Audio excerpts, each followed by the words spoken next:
To refute, this is handheld, so it's shaking. To refute anybody's claims that I've falsified these images in any way, this is the actual MRI film on my monitor. This is a bit of tape holding it down the front there. I'll get that up. Let's see, it's just a plain white screen under there. Oh, nothing fancy, as it all falls apart. And this is the one in question. That's the cable, which I believe is looped. That's why it's top and bottom.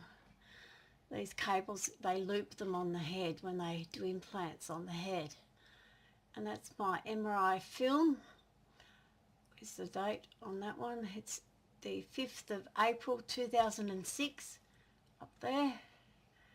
And that's the cable looped on the left-hand side of the head according to the MRI film. So that's looped on the left-hand side of the head above what used to be my part where I feel constant movement all the time, specifically in that area where I had an open wound in 1997 in that area. That's hair around the edge that you can see. So that's that particular one. That report says it's all normal. And this is the 5th of April 2006 MRI slide, once again to prove that it's film and not a fabrication. You can see that's the film. Genuine MRI film. I asked at radiologists if you could reprint them and they said you can't. So I know you can't reprint them. I've got many in this particular radiology study, but I happen to like these two, so that's why I show them constantly, because they're the easiest for regular people to see. That's the cable there, and that's vibration there. Cable there, vibration there. I'm not really sure what this big hole is there, or this dark spot there, but I can tell that's a cable there and that's vibration there, because I feel both those things under my skin. I feel them. I feel the vibrations, I feel the cable, and you can see the effects of vibrations on that one. So that's those two, and that's the Benson Radiology MRI. And the radiologist said that was normal.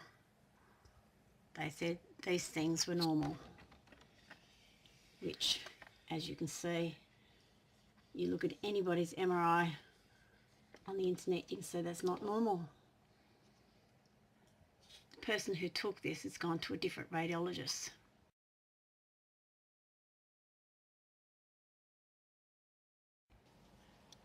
Chronologically, this was the third CT, or third radiology, second CT. This is on the 28th of June 2011. This was performed at the Noarlunga Hospital. You see up there, Noarlunga Hospital. This shows the abnormality at the top of the brain. It's quietly the lighter spot at the top, which looks a little bit aqua in colour. The same here. You can actually see, if I can get that one, you can actually see a white dot there. So that's at the top of the brain. That matches up with the MRI things, and what's very interesting is this very white spot here that matches up with the glow over the line, horizontal line over the ear space. But it may not be that, it may be something else. There it is again in that one. That's clearly not normal. That is not normal. That's an abnormal thing. And the light space above the brain is abnormal. But once again, in this radiology report, the radiologist decided that there was nothing abnormal, when clearly there is. Okay, Here's the 3 reports on my computer monitor on the white screen. First one, the referring doctor was Dr. Lim for the CT head, and that was 5th of April 2006. Radiologist was Dr. Alberton, who I think is retired now. That's Linda Elizabeth. I think she's retired. The second one was Benson Radiology.